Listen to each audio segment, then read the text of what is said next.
नमस्कार, एबीपी गंगा देख रहे हैं आप। मैं अवधेश और गंगा प्राइम की शुरुआत करते हैं प्रयागराज से।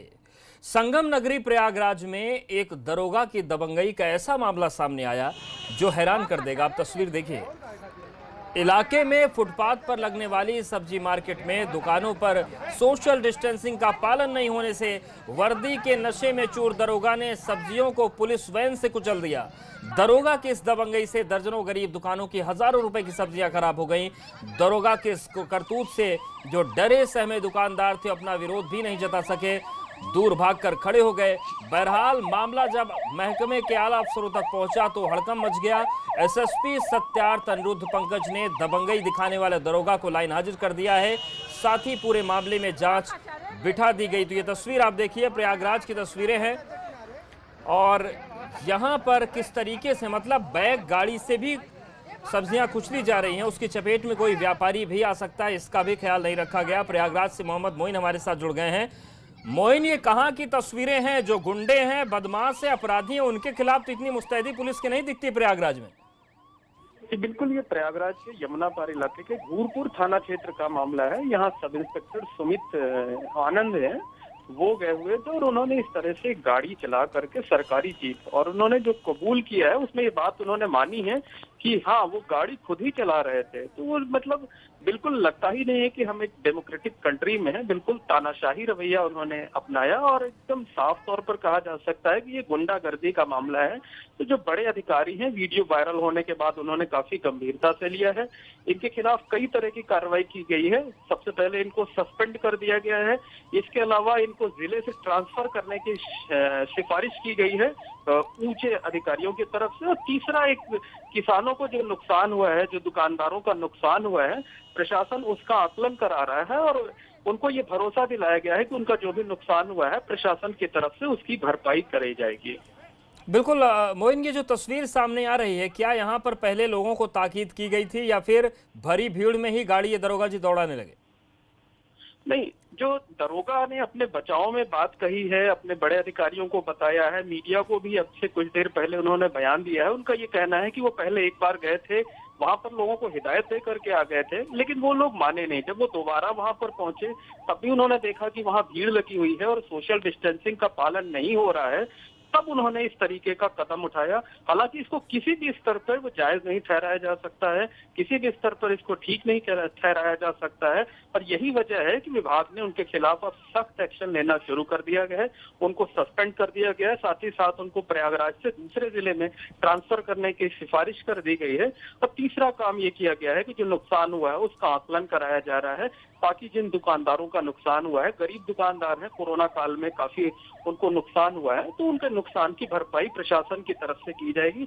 ऐसा एसएसपी सत्यार्थ अनिरुद्ध पंकज ने अब से कुछ देर पहले ये ऐलान किया है। शुक्रिया मोइन जानकारी के लिए। तो तस्वीर देखिए, हम आपको दिखा रहे हैं घूरपुर थाना क्षेत्र की, जहां पर जो सब इंस्पेक्टर है उन्होंने हरकतों की इंतहा कर दी और जो पुलिस की नकारात्मक छवि बनती है शायद इन्हीं तस्वीरों से बनती है।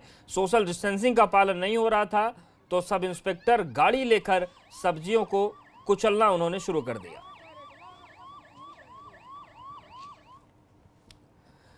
विवादों में घिरे 69,000 शिक्षक भर्ती मामले में अब पैसे लेकर भर्ती करवाने का आरोप भी शामिल हो गया है। एक अभ्यर्थी की शिकायत पर प्रयागराज में शिक्षक भर्ती के नाम पर अभ्यर्थियों से पैसे ऐंठने वाले गिरोह के 8 सदस्यों को गिरफ्तार किया गया, जिन्होंने कई अभ्यर्थियों से लाखों रुपए इस नाम पर लिए थे कि वो न सिर्फ भर्ती परीक्षा में उन्हें पास करवाएंगे बल्कि मनचाहे जिले में उनकी नियुक्ति भी करवाएंगे। क्या है ये पूरा मामला, इस रिपोर्ट में देखिए।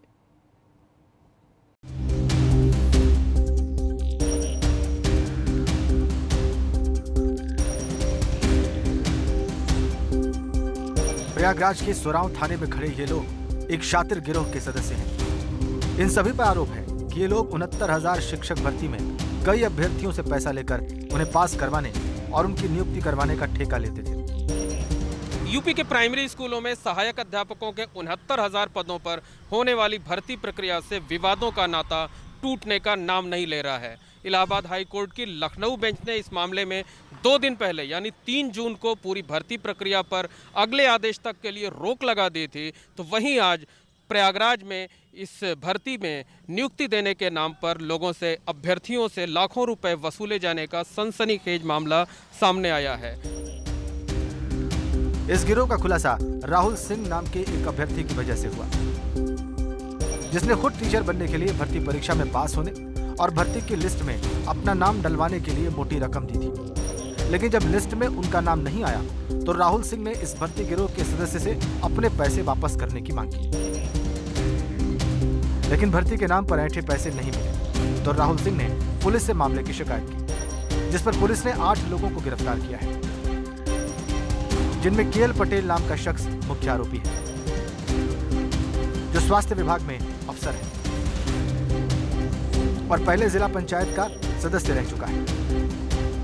पटेल के 4 कॉलेज चलते हैं, जिसने राहुल सिंह समेत कई अभ्यर्थियों से लिए थे शिक्षक भर्ती करवाने के लिए पैसे। ये गिरोह एक अभ्यर्थी से 8.5 लाख तक वसूलता था। राहुल सिंह का आरोप है कि उससे पैसा ले लिया गया, लेकिन जब सूची में उसका नाम नहीं आया और उसने अपने पैसों की डिमांड करनी शुरू की तो ये लोग आनाकानी करने लगे। मजबूरन उसे पुलिस का सहारा लेना पड़ा। अब तक पुलिस ने जो जांच की है, पुलिस ने अब तक जो तफ्तीश की है, उसमें ये साफ हुआ है कि ये लोग तमाम भर्ती प्रक्रियाओं में इसी तरह से लोगों से पैसे वसूलते थे और लोगों के साथ ठगी करते थे। वहीं पुलिस के मुताबिक पकड़े गए आरोपियों ने भर्ती परीक्षा के लिए कुछ लोगों को आंसर शीट मुहैया कराई थी और परीक्षा केंद्र में आंसर शीट ले जाने के लिए एक विशेष रुमाल छपवाया था, जिसमें कोडिंग के जरिए आंसर टिक किए गए थे। ऐसे में अब पुलिस इस बात की जांच कर रही है कि इस मामले के तार कहां तक फैले हुए हैं। इस तरह का एक रैकेट चल रहा था। अब वो रैकेट ये ओरिजिनल की देते हैं या कहाँ से ये पता करते हैं, ये पूछताछ की जा रही है। इसमें कुछ शातिर लोग पकड़े हैं जो दूसरे अपराधों में भी थे, उनसे पूछताछ की जा रही है कि आखिर इसका मास्टरमाइंड कौन है, कौन पेपर्स लीक करता है, किस तरह से करते हैं।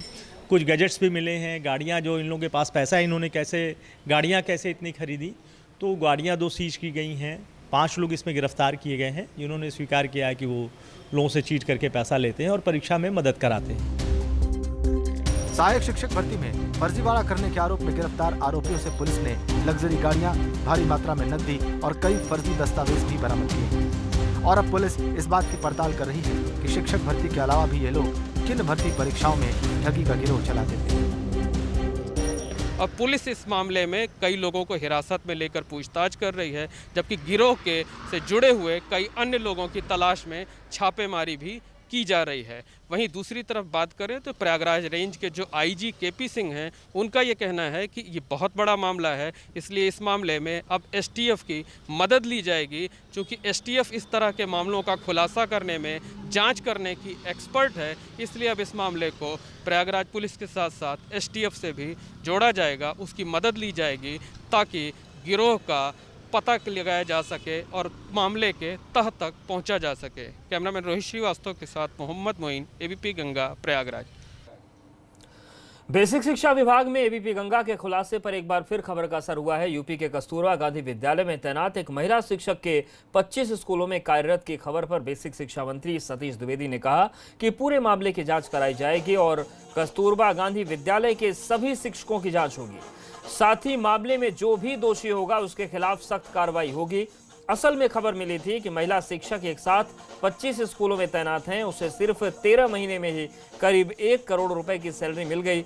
इस पर बेसिक शिक्षा मंत्री से खास बातचीत की एबीपी गंगा संवाददाता शैलेश अरोड़ा ने।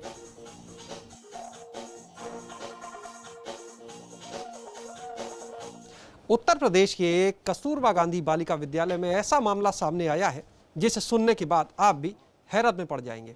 एक शिक्षिका लेकिन 25 स्कूलों में कार्यरत। हमारे साथ में इस समय बेसिक शिक्षा मंत्री डॉक्टर सतीश द्विवेदी जी मौजूद हैं। हम सीधे उन्हीं से जानेंगे क्या है पूरा मामला। मंत्री जी, जानना चाहेंगे क्या मामला है, एक शिक्षिका एक साथ 25 स्कूलों में कैसे कार्यरत हो गई और विभाग को पता भी नहीं चला? नहीं, ऐसी रिपोर्ट सोशल मीडिया और मीडिया में आ रही थी। उसको संज्ञान में लेते हुए मई के अंतिम सप्ताह में हमारे विभाग ने जिन जिन जनपदों का नाम आया था उनसे संबंधित एडी बेसिक को ये जांच करने को कह दिया था। और अभी तक जो प्राथमिक जांच में मामला सामने आया है, मैनपुरी की रहने वाली एक महिला अनामिका शुक्ला जिसकी बागपत के कस्तूरबा गांधी बालिका विद्यालय में मूलतः जिसकी पोस्टिंग थी, जो बहुत दिनों से वहां अनुपस्थित चल रही थी, इसलिए उसका वेतन भी उसके खाते में नहीं जा रहा था, उसके अभिलेखों का इस्तेमाल करते हुए 4 अन्य जनपदों अलीगढ़, सहारनपुर, अमेठी और अंबेडकर नगर में शिक्षिकाएं उसके अभिलेखों का इस्तेमाल करते हुए कार्यरत थीं, जिनके खातों में वेतन मद में लगभग 5 लाख रुपए की धनराशि का भुगतान हुआ है। ये मामला प्रथम दृष्टया संज्ञान में आया है। इसकी और गहन जांच हो रही है और ये जिसका अभिलेख है उसके खिलाफ, जिन्होंने अभिलेख का इस्तेमाल किया है उनके खिलाफ एफआईआर के आदेश दे दिए गए हैं और पूरी विस्तृत जांच इस संबंध में करने के आदेश दे दिए गए हैं कि अगर किसी अधिकारी की मिलीभगत से ये हुआ है तो उनके खिलाफ भी विभागीय और आपराधिक कार्रवाई की जाएगी। और अब आज मैंने मौखिक रूप से कहा है, अभी आज शाम तक आदेश जारी हो जाएगा। उत्तर प्रदेश के जितने भी कस्तूरबा गांधी बालिका विद्यालय हैं, सभी वहाँ के जो शिक्षक हैं, उनके सारे अभिलेखों की जाँच की जाएगी कि कहीं और पर भी ऐसा कोई मामला ना हो। सर ये बताएं कि हम डिजिटल मोड पर धीरे धीरे आ रहे हैं, प्रेरणा ऐप को लॉन्च हुए भी एक लंबा वक्त बीत चुका है, उसके बावजूद भी इस तरह के मामले सामने आते हैं। नहीं, प्रेरणा मिशन प्रेरणा हमारे विभाग में चल रहा है। प्रेरणा ऐप का हम इस्तेमाल कर रहे हैं, उसके कई मॉड्यूल हैं, अन्य मॉड्यूल का इस्तेमाल भी कर रहे हैं मानव संपदा पोर्टल के माध्यम से। देखिए, हमारे सामने सबसे बड़ी कठिनाई थी कि हमारे पास डेटा नहीं था। हम पिछले 1 साल से ये प्रयास कर रहे हैं कि शिक्षकों छात्रों से संबंधित डेटा डिजिटल फॉर्मेट में हमारे पास उपलब्ध हो। उसमें लगभग हम कार्रवाई पूरी कर चुके हैं। एक प्रेरणा का एक मॉड्यूल जो था उपस्थिति मॉड्यूल, जिसमें सेल्फी के माध्यम से लोगों को अपनी अटेंडेंस देनी थी। शुरू में विरोध भी हो रहा था शिक्षकों के द्वारा उसका, लेकिन फिर भी विभाग ने निर्णय लिया कि उसको लागू करेंगे। उसके लिए हर स्कूल को एक टैबलेट देना था। वो खरीद की प्रक्रिया चल रही थी, टेंडर हो गया था, लेकिन कोरोना और लॉकडाउन के कारण एक बार फिर से वो टेंडर की प्रक्रिया हमको निरस्त करनी पड़ी, बिड्स नहीं आए, फिर से टेंडर जारी हुआ है। जैसे ही हम स्कूलों को टैबलेट उपलब्ध करा ले जाएंगे, फिर इस तरह की कोई भी घटना जहां होगी वो स्वतः संज्ञान में आ जाएगी। सर निश्चित रूप से इतना बड़ा खेल हुआ है तो कोई ना कोई वहाँ के जिम्मेदार अधिकारी भी इसमें ज़रूर शामिल होंगे, बिना उनकी जानकारी के तो नहीं हुआ होगा। तो क्या अभी कुछ लोग ऐसे सामने आए हैं? बिल्कुल, जो कस्तूरबा में नियुक्ति के जिम्मेदार अधिकारी होते हैं, जिनको अभिलेख जांचने होते हैं, किसी दूसरे का अभिलेख कोई दूसरी शिक्षिका अगर इस्तेमाल कर रही है तो ये वहीं पर पकड़ में आना चाहिए था। जिन लोगों ने जिम्मेदारी से जांच नहीं की है, जांच में जिनकी भूमिका निकल कर आएगी, उन अधिकारियों के खिलाफ भी कठोर कार्रवाई होगी। एक आखिरी सवाल, 4 जिलों का आपने जिक्र किया है जहां पर भुगतान हुआ करीब 5 लाख, तो इन चारों जिलों में क्या एक एक कस्तूरबा गांधी विद्यालय या एक एक जिले में कई विद्यालयों में इस तरह के फर्जी शिक्षक है? क्या कुछ ऐसा भी डेटा है? नहीं, अभी तक एक बागपत के अलावा 4 विद्यालयों की बात आई है। पूरी जांच अभी चल रही है। तो चूंकि मीडिया में मामला आया था, मीडिया को जानकारियां उपलब्ध करानी थी, इसलिए प्रथम दृष्टया जो रिपोर्ट आई है सामने वो रख रहा हूं मैं। पूरी जांच की रिपोर्ट सामने आएगी तो उसकी जानकारी भी मीडिया के माध्यम से सबको देंगे। अब तक कोई एफआईआर हुई है इस मामले में या अभी होनी है? ये इस संबंध में अद्यतन जानकारी अभी विभाग से मुझे उन जिलों से प्राप्त नहीं हुई। एफआईआर कराने के आदेश दे दिए गए।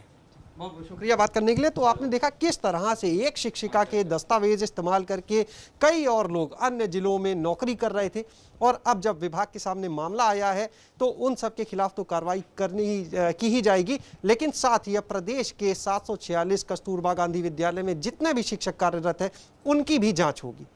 कैमरा सहयोगी पंकज निगम के साथ शैलेश अरोरा, एबीपी गंगा, लखनऊ। कोरोना काल में कुछ पार्टी के नेता अपना सियासी स्वार्थ सिद्ध करने में लगे हैं। मथुरा में ऐसे ही कुछ नेताओं पर जिला प्रशासन ने एफआईआर दर्ज की है। दरअसल बीजेपी और सपा के नेताओं ने सोशल मीडिया पर लाखों के फर्जी चेक दिखाकर कोरोना वॉरियर्स का श्रेय लूटने की कोशिश की। एक नेता ने तो चेक की कॉपी जिलाधिकारी को भेज दी। बाद में जब पूरे मामले की जांच कराई गई तो पता लगा कि जितने भी चेक सोशल मीडिया पर फोटो के साथ डाले गए वो फर्जी थे। 2 खाते तो बंद निकले, वहीं एक खाता सपा के प्रदेश उपाध्यक्ष सांस्कृतिक प्रकोष्ठ का था, जिसमें महज 1995 रुपए ही मिले। जांच के बाद थाना कोतवाली में डिप्टी कलेक्टर की रिपोर्ट पर इन तीनों के खिलाफ मामला दर्ज कर लिया गया है।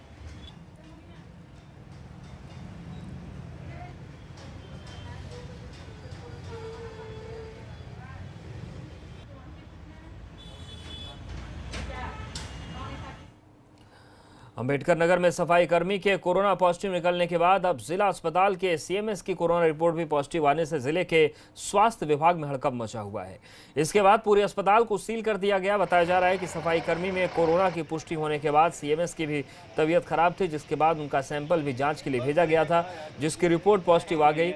इसी के बाद अब जिला अस्पताल को भी सील करके अस्पताल के गेट पर पुलिस तैनात कर दी गई है और पूरे अस्पताल परिसर को सैनिटाइज करवाया जा रहा है।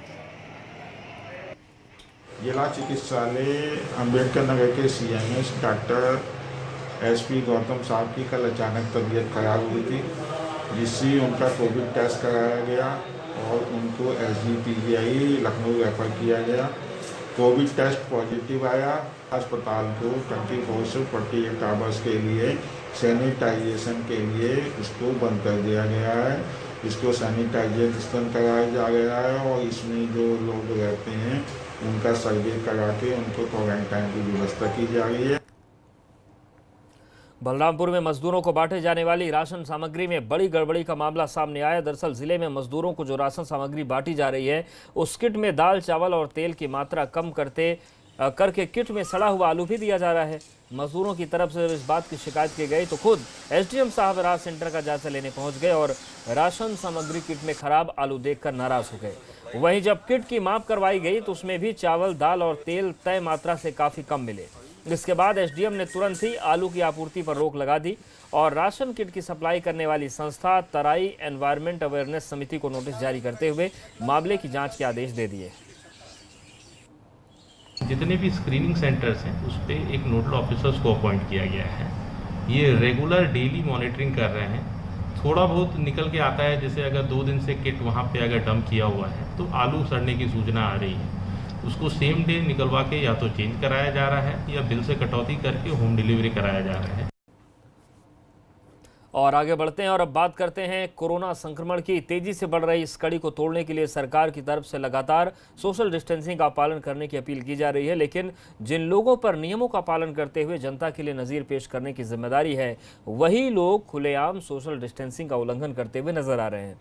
ऐसी एक तस्वीर बलरामपुर से सामने आई जहां पर सदर विधायक पलटू राम सोशल डिस्टेंसिंग की धज्जियां उड़ाते नजर आए। दरअसल विधायक ने लॉकडाउन का उल्लंघन करते हुए एक सम्मान समारोह का आयोजन किया जिसमें भारी संख्या में लोग शामिल हुए और सोशल डिस्टेंसिंग को दरकिनार कर न सिर्फ बेहद पास खड़े रहे बल्कि ग्रुप फोटो भी खिंचवाई।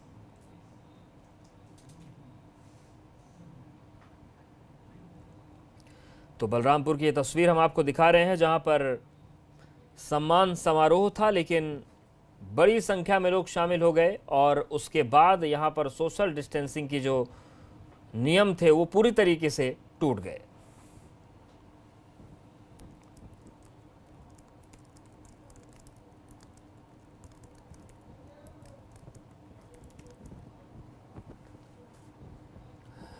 और इस वक्त की बड़ी खबर का रुख करते हैं। उत्तर प्रदेश में आज कोरोना के 502 नए मरीज मिले हैं। नोएडा में 52 कोरोना पॉजिटिव मिले हैं। वहीं कानपुर में कोरोना के 48 मामले सामने आए हैं। जौनपुर में 41 कोरोना संक्रमित मिले और कुल संक्रमितों की संख्या बढ़कर 9,733 हो गई है। तो इस वक्त की बड़ी खबर, बड़ा अपडेट। उत्तर प्रदेश में आज कोरोना के 502 नए मामले सामने आए हैं। नोएडा में ही केवल 52 कोरोना पॉजिटिव मिले हैं। कानपुर में कोरोना के 48 केस मिले।